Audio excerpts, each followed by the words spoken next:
next to me. I'm here for her. I'm here in New York City for her. But where I should be is in Pittsburgh, Pennsylvania, the night of the NFL draft. But leave it to the man who pivots everywhere, the one and only RC, Ryan Clark, chilling, in Pittsburgh, Pennsylvania. And to figure when he's there, the weather looks all nice and snazzy. Look how comfortable he looks. Man in black and all of that other stuff. He's about to drop some NFL knowledge on us. There's nobody better at doing it. But damn it, hurry up and pivot your ass back to New York City with the rest of us, okay? That is an order. Watch your manners today, RC. I'm watching you, baby. I'm watching you. Dad, Will Baum, Big Perk, and the crew, everybody in the house today. Stephen A. and Shay. I like how that sounds. Oh, Mina's there too. Blessing us with her presence. I didn't see her until just now. I didn't see it just till now. Nice hairdo, by the way, Mina. Drop the knowledge as always. First Take is in the house. Holla. That's right. The NFL draft is tonight. Here are some of the biggest questions of night one. The Jets are expected to take an edge rusher with the second overall pick. The question is, which one will it be between David Bailey and Arvell Reese? Either one would become New York's second defensive player picked in the top three since 1967. Notre Dame's Jeremiah Love is expected to be the first running back off the board. But will he be a top 5 pick? If so, he would become the first running back picked in the top 5 since Saquon Barkley in 2018. Finally, under center. When will quarterback Ty Simpson hear his name called? Simpson could be the 4th Alabama quarterback selected in the first round since 2020, joining Mac Jones, Bryce Young, and Tua Tagovailoa. And so we say hello and good morning to two people that are in Pittsburgh ahead of the NFL draft tonight. Hello, Mina Kimes. Hello, Ryan Clark. How are you? Stephen A., good morning to you as well. Good morning, Shay. Good morning, Shay. I'm not used to seeing both of them going for me. I'm not used to seeing both of them going for me, and I'm certainly not used to seeing both of them on the road while I'm here in New York City. But it's okay. Got love for y'all anyway. Appreciate y'all being. That's right. Let's start with Tyson. Hey, we brought the good weather to Pittsburgh, man. The sunshine. That's all fine and good because we ain't there. Ryan, I'm going to start with you. Will Simpson hear his name called tonight?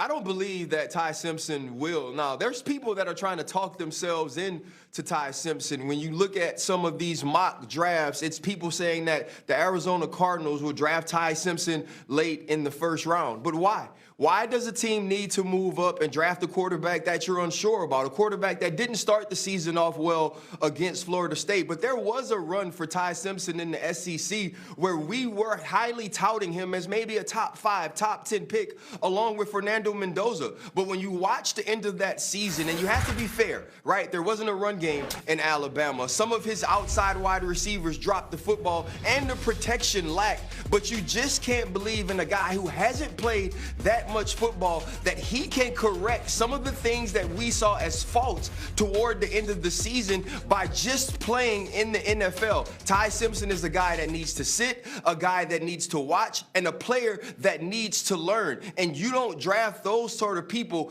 in the first round when there are positional players that can make an impact immediately for your organization. Okay, so he says no. Mina, what do you think? Yeah, I agree with RC. I keep hearing the Arizona Cardinals want Ty Simpson. Fine. But why would the Arizona Cardinals have to trade up into the first if there's no competition? It does just take one other team, but I haven't consistently heard any other team mentioned than the Cardinals. And RC expressed many of the reasons why.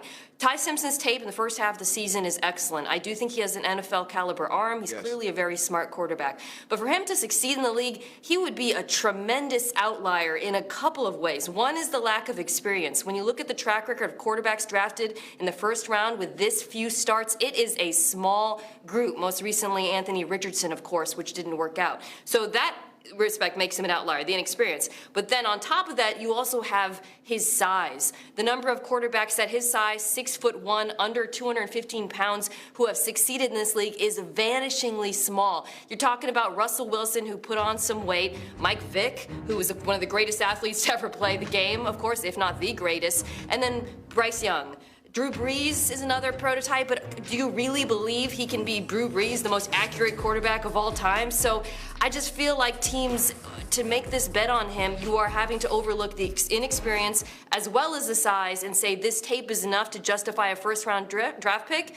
it doesn't seem to me that many teams are willing to make that bet. Jay, as I've said on many, many occasions, I am a brilliant man because I know I'm not. I listen to those who are. And when I think about Mina Kimes and I think about RC, I think about the brilliance that comes out of my mouth from time to time, people thinking it's me, when all I did was steal it from them. I learned from them. They've taught me football, okay? All of these people here, right? Which is why it's very, very difficult for me to disagree with them. But I have to disagree with them based on the tutelage that they have blessed me with. I look at a guy like Ty Simpson. There is an 8-game stretch where the brother had about 19 touchdowns, just 1 interception. Looked absolutely sensational. Went through a 6-game stretch where obviously that was not the case. Only completed 60% of his passes. Had about 7 touchdowns, 4 interceptions. Looked like a shell of himself. There were some injuries that came into play, no doubt. You had receivers dropping passes. There's no doubt. We had an Alabama crew that could have run the football. There's no doubt. We had an offensive line that wasn't the greatest in the world at blocking and protecting their pass thrower. There's no doubt about that. I'm taking all of that into consideration, and then I'm thinking about what's the evaluation on this kid? What do they say about him here? Calm, poise in the pocket, okay? Solid arm strength, strong confidence, high football IQ. Defensive recognition stands out for a quarterback with only 15 starts. And then I'm thinking about where has Mina Kimes and Ryan Clark forgot where the hell they're at this morning?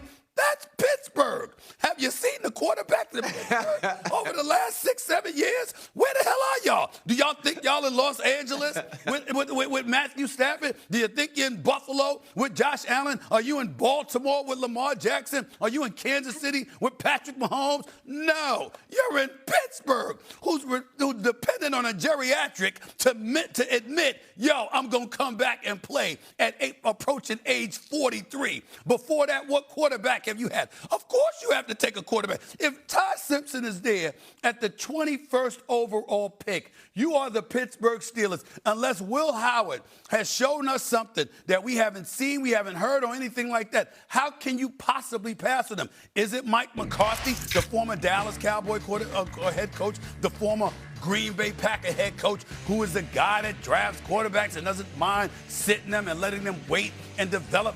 Isn't this the quarterback whisperer to some degree? A guy that's known for being able to develop quarterbacks? Well, guess what? Ty Simpson, the quarterback of a coach, by the way, whose daddy's a coach, whose football IQ is there, who's got some arm strength, who's got some talent. Yes, 4 years at Alabama. 3 years didn't start at all, okay? They only threw about 50 passes before last year. Then he comes on, he does what he does. But we look at all the things around Alabama, and there was a lot of things that were not what they once were, which contributed to the lack of production he may have put forth. I'm of the mindset, you're the Pittsburgh Steelers. You got to take a quarterback if you're at number 21. And if this is the second-rated quarterback in the draft, you got to take him. Would it be a mistake, Mina, for the Steelers to draft Simpson? I want you to take that exact segment, just take everything Stephen A. said. We're in Pittsburgh. We need a quarterback. We're picking in the 20s. And then just take out Ty Simpson's name and put in Kenny Pickett's, because that's exactly what all y'all sounded like during that draft. That's not true. Oh, we need a quarterback. Maybe he's not the best, but we just need a sound like quarterback, they were Kenny Pickett. and we're going to take a shot at one. No, Ty Simpson had a better reputation than Kenny Pickett. Honestly, No, hold on a minute. I don't know about that. Hold on, Stephen A. I do not know about that. Let me commit a blasphemous moment right here on First Take. Let me get on Mina Kimes before I give it back to RC. When Kenny Pickett was picked, one of the biggest reasons people were talking about him, it wasn't just about his talent, he had potential or whatever. They weren't talking about him like Ty Simpson. He was right there in Pittsburgh, playing for the University of Pittsburgh, practicing on the same damn field as Pittsburgh. So there was this relationship and this chemistry and how they knew of him. This is the kind of stuff they were saying. I'm not saying it was true, RC, but they were saying that. Yeah. I don't know, but that's what they were saying. But Stephen A., what Mina's saying is absolutely right, because the difference between Ty Simpson and Kenny Pickett was in Kenny Pickett's draft, he was largely thought of as the best quarterback prospect in the draft, because if we remember, it was just